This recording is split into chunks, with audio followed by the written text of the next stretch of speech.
Welcome to the podcast of top executive coach Tony Mayo. This podcast is a conversation with one of Tony's clients, management consultant Ron Diamond.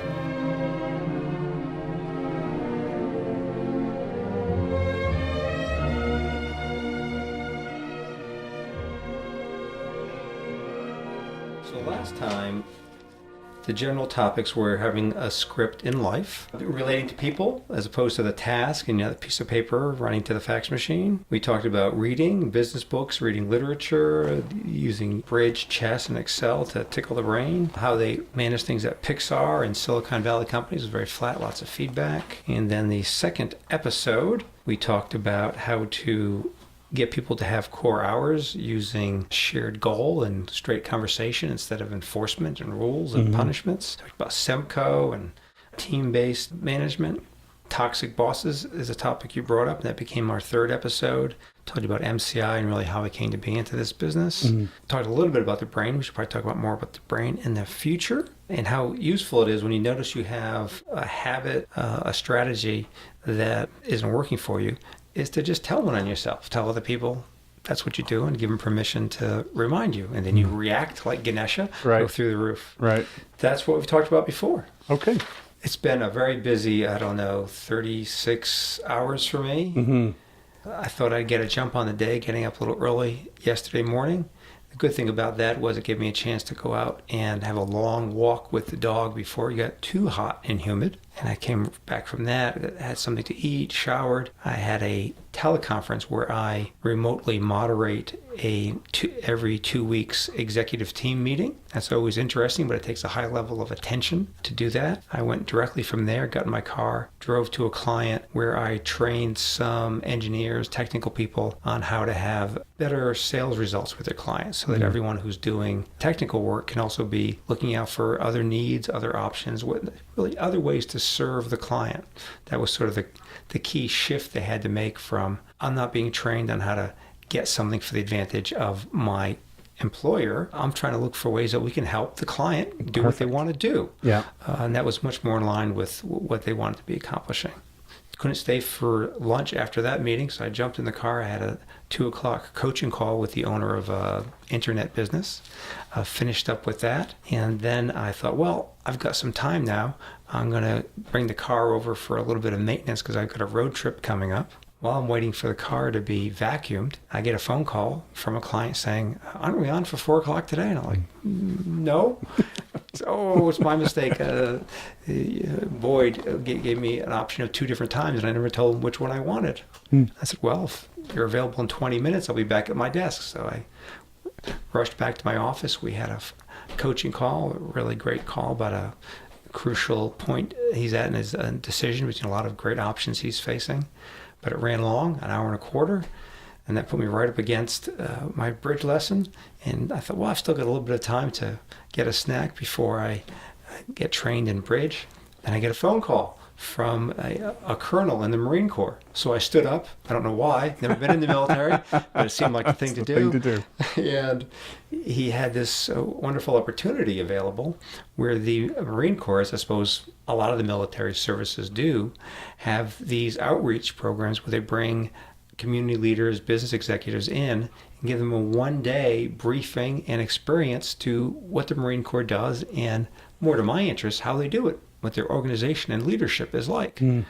It's really cool. And he said, can you get 10 of your clients together to come with us? We'll start in the Pentagon. We'll meet with the Commandant of the Marine Corps. We'll meet with some other general officers. We'll have a tour of the Pentagon. Then we'll take either a helicopter or one of our, what'd you call the name of this? Short takeoff and landing, STOL. Yeah, STOL, Osprey vehicles, which, as I recall, had quite a safety record when they were developing it. I'm sure they've worked all that out. It was in the UK, the Harriet jump jet. That was, I think, the one with the issues. I was hoping it was a Harrier. That'd be really cool. Anyway, so we're going to get in one of these cool military aircraft, zip down to Quantico, meet some more people there, see how they train their people, get to play with some firearms, which is always fun. Yeah. Then they'll fly us back, take us downtown D.C. for the evening parade, where they sort of the changing of the guard at the Marine headquarters, which I understand is quite a spectacle I've never seen. What an opportunity. Yeah. But I've got a bridge lesson, so I finished with him, and I did my bridge lesson, and I thought, well, I could eat, or I could get this invitation out. Sent the invitation out at 8:30. Within 2 hours, I had 4 or 5 of my chief executive clients confirmed to go on this. Wow. And I've gotten a few more this morning. Wow. Then this morning I had a 9 o'clock coaching call as well, so I had to get out there and get my exercise with the dog again, and then, geez, then you show up. I mean, it's just never ending. Well, what's the experience like for cramming so much into such a little time? What's that like for you?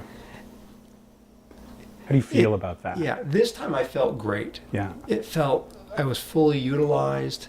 It wasn't overwhelming. It was right on that edge that you and I've talked about, a flow. Yeah. Where it's you're not worried about yourself, you're not distracted by things. It's just take the next step. It'll probably work out, and if it doesn't, I can respond properly to it. So I've been in that sort of flow state for a while. Yeah.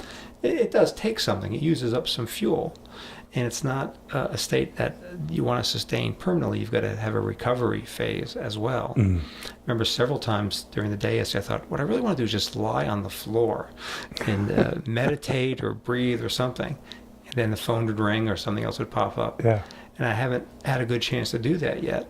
So let's do that now. Okay. I'm not going to move on to the floor. That is a good meditative exercise. But let's just take a few minutes now. And I hope the people listening to the podcast will do this as well, unless you're driving. But if you're at a place where you can get anything out of your hands that you may be holding, I know you should put your coffee cup down, which is a good idea. And just start a simple body scan. This is something you can do even in the car. Start with the soles of your feet. We often don't think about them, but just check in. We do have nerve endings on the soles of our feet. What do you feel? And try to notice any judgments or opinions you have about how it feels. If you feel your shoes pressing up against you in a way that you don't welcome, just notice that you're not welcoming that sensation right now. Try to stay away from, it hurts, I bought the wrong shoes, boy, it's going to feel worse by the end of the day. Stay right in the present experience and just notice the sensation in your feet, in your ankles.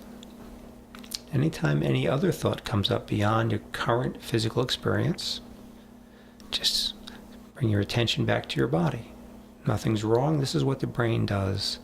We're training it to focus on the present moment. How your clothes feel against your legs, moving up to your hips. Relax your abdomen. Take a nice breath with a relaxed abdomen in.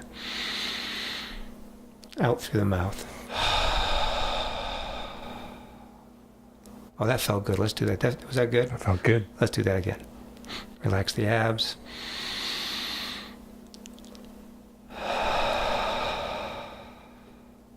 Just continue your scan up through the chest, shoulders,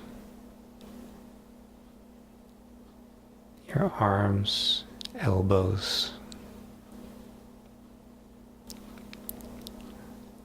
What do you feel from your hands? What's the current message, physical sensation coming from your fingertips, from your palm?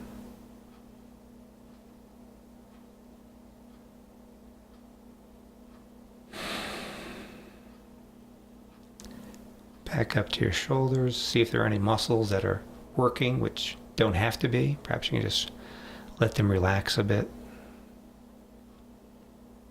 The back of your neck, back of your head. Just let those muscles relax. Let your head comfortably balance on top of your neck. Feel your scalp. Relax your forehead. Let your eyes close gently. Breathe in through the nose, into the belly.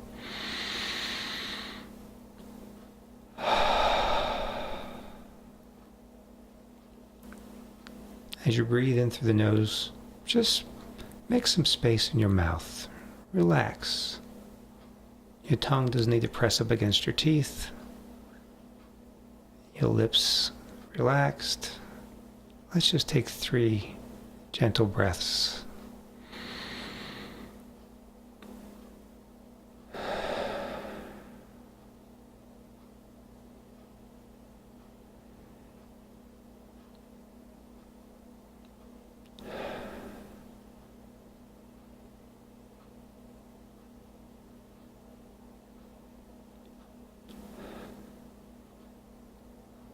And then at your own time, open your eyes and bring your attention back. Well, Ron, what do you notice now compared to 3 or 4 minutes ago? I just noticed, and it's funny, I think this happens every time I do this exercises, I just notice how clenched up my jaw is, how tight things are. Sure, yep. And I used to think, before I started doing something like this, I used to think this was hokey. I used to think that this is, just strange, unusual, hokey. It wasn't natural. And then I started, doing it. I think you introduced it to me 10, 15 years ago. And now, like a habit, if I'm in a place of anxiety or overwhelm and I do this exercise, it just opens things up and it just puts things into perspective. So right now I just got, how clenched up as a natural state my jaw is. And think of all the energy that's using up that you could be directing to something you want to do. Yeah. Yeah. And so now one of the things that I got out of doing this with you is, especially right before a really important customer meeting or phone call or presentation, I'll do this. And it just makes my contribution, it just opens things up for me when I'm with that client. I'm not so worried about what's going on inside for me. It just gets rid of all that stuff, if that makes any sense. Yeah, So, one way I like to talk about it, and this is a concept we talked about in an earlier podcast, you make some space for the meeting. Mm-hmm. Instead of having all this tension and the thoughts of what went on before, what might happen afterwards. Yeah. Breathe out and make some space for what's next. I had a bottle of Deer Park water the other day and thought of exactly that. And that's one of the reasons I use that Deer Park example, is you see it all the time. You say, what am I making a space for now? Can you get an endorsement from them, or can they advertise with you or that's something? That's an idea. Maybe I should give my physical address so they can ship large quantities of Deer Park water to me. I would appreciate that. The other thing, and you mentioned about flow, is, and you said and I was thinking to myself, what's right on the other side of flow? There's a line, and for me, the other side of it is that anxiety and that overwhelm. There is a distinction. I think this is access. What we've just done is access to recognizing the difference, maybe. Mm-hmm. And that brings me to what I wanted to talk about today, which was procrastination. Well, we can talk about that later. Thank God for editing software, really. No, really. So I think that there's that one of the sources of anxiety and overwhelm for me is sometimes the procrastination. So it's in the same bucket for me. I'll have so much to do, and I just don't even know where to start. And that overwhelm causes me to not even want to address the sheer volume of things that have to get done. And so I'll do something that really, it doesn't really have to get done, just to ignore the stuff that has to get done. So normal. Yeah. So I guess what I'm looking for, maybe what our listeners are looking for, are tips or tricks or some access to, dealing with that. Or maybe it's just me. Well, one of the things about being a coach is you get to ask lots of questions that seem obvious. Yeah. Not the questions, the answers seem obvious. Why would you want to have this be different? Why would I want to have what be different? You described the procrastination. Yeah. It's normal. Lots of people go through this. You spend a fair amount of time there. I spend some time there. Yeah. So what? What do you mean? Like, just accept that it's okay to procrastinate from time to time? I'm not saying that's my recommendation. I'm asking you why you bring that up. What is it? Well, because there's so much to get done, and there's so much to deliver, and there's this 5 or 10 different A1 priorities. So I'd love to take the energy that I spend in procrastinating and put that into something that's more useful, or makes a better difference for my clients or for my business. So I guess it's sort of like a natural prioritization. Natural. Well, if I step back and look at what do I want to accomplish, naturally I want to accomplish the things that make the biggest difference. I want to deliver the thing to the client. I want to go get a new client. I want to do those things that are important to me. Mm-hmm. So naturally, do that. And when you're procrastinating, what is going on in your head? What's the internal conversation? It's too much. It's all too much, right? I'll get to it later. I just need a break. I don't know, something like that. Mm-hmm. Yeah. Maybe I do just need a break sometimes. And underlying all of this seems to be various cleverly dressed up versions of something's wrong. Yeah. It's wrong that I'm not getting stuff done. Yeah. It's wrong that I have this much stuff to do. Yeah. And there's stuff wrong about the world that I need to do stuff about it. There's things I need to fix. So I just want you to notice from how much of everything you said, A1 priorities, deadlines, too much stuff, doing the wrong stuff, loss of energy, just various expressions of the judgment that the way it is not okay. Yeah. Yeah, it's like a problem. Like I hold those things as problems. Yeah. It shouldn't be that way. Right. I have all these to-dos because there's stuff that has to be fixed. Yeah. And when I'm not fixing them, oh boy, I really need to get fixed when I'm not actually fixing those things. Yeah.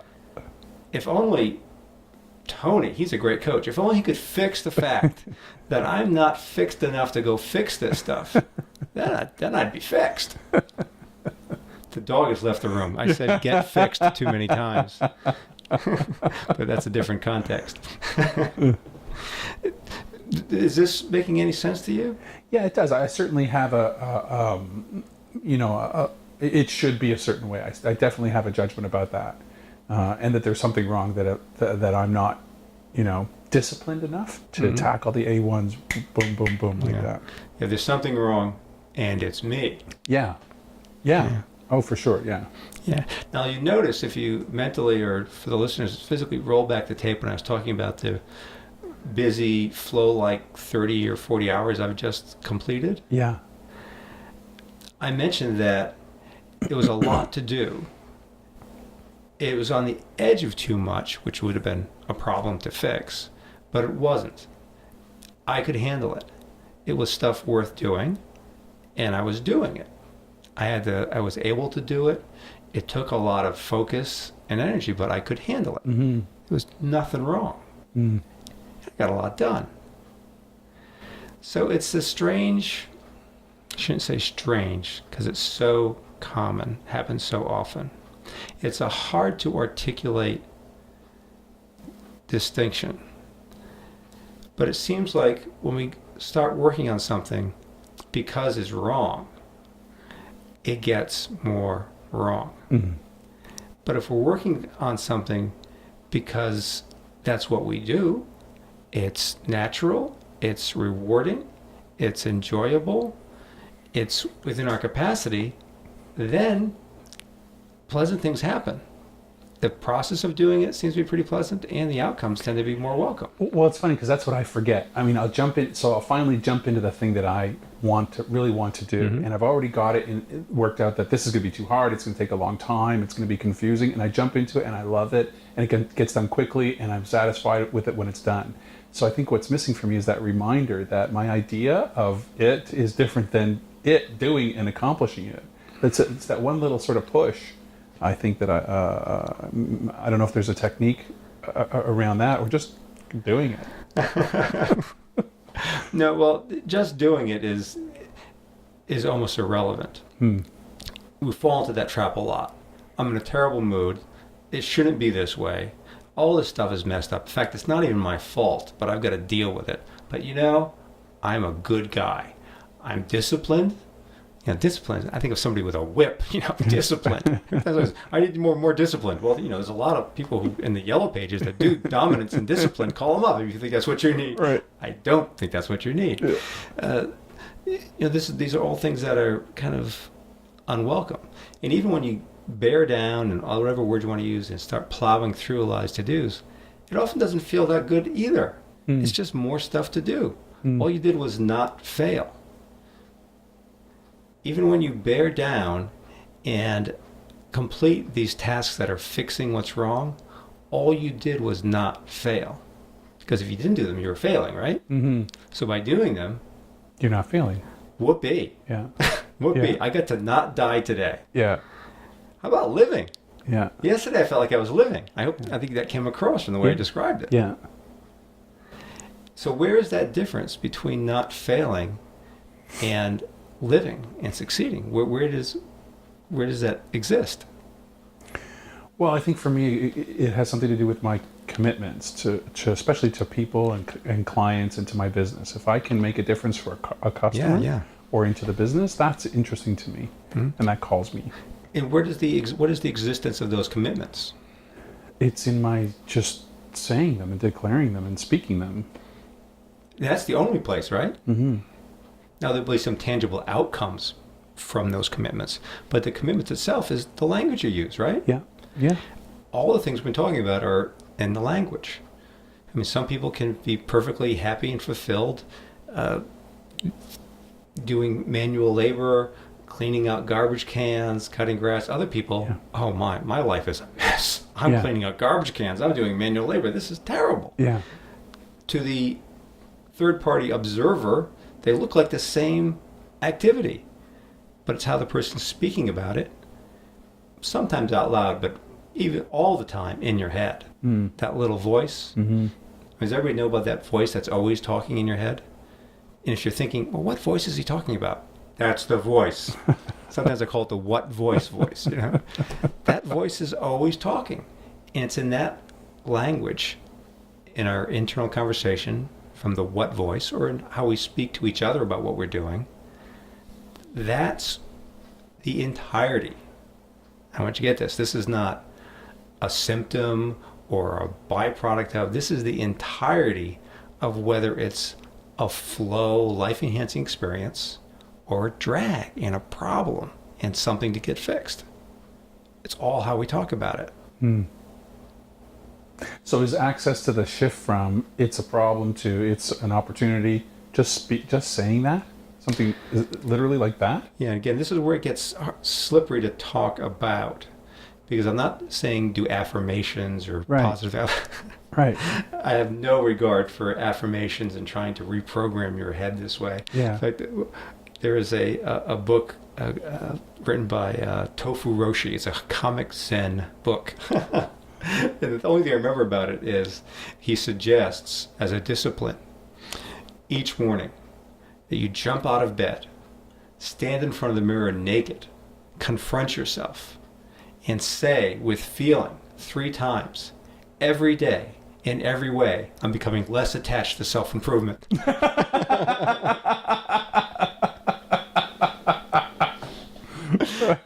So it's not affirmations. You said that you mentioned the key word, the real leverage point, which is your commitments. When you're clear about what your life is for, then all your other language can flow from that. If you're speaking about how it serves your commitments, then everything else falls into place. I mean, yesterday I knew what I was doing. I had clients to serve. I had opportunities to create.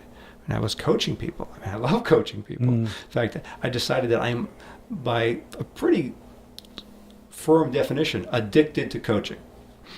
That is, I'm happiest when I'm coaching.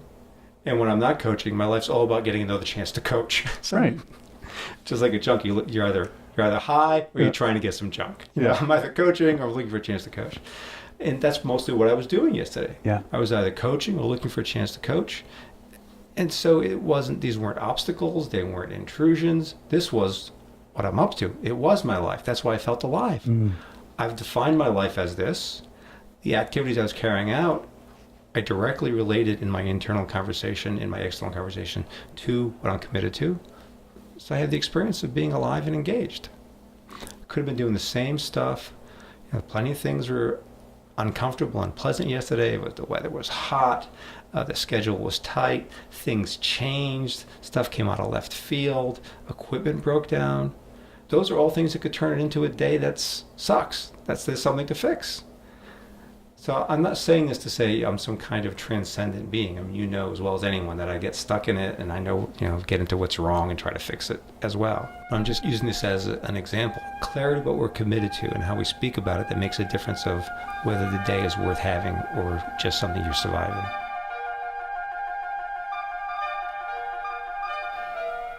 We hope you enjoyed this podcast. More information is available at tonymayo.com. We appreciate your comments, suggestions for future topics, and, most of all, stories of how you applied the coaching. Our email address is podcast@mayogenuine.com.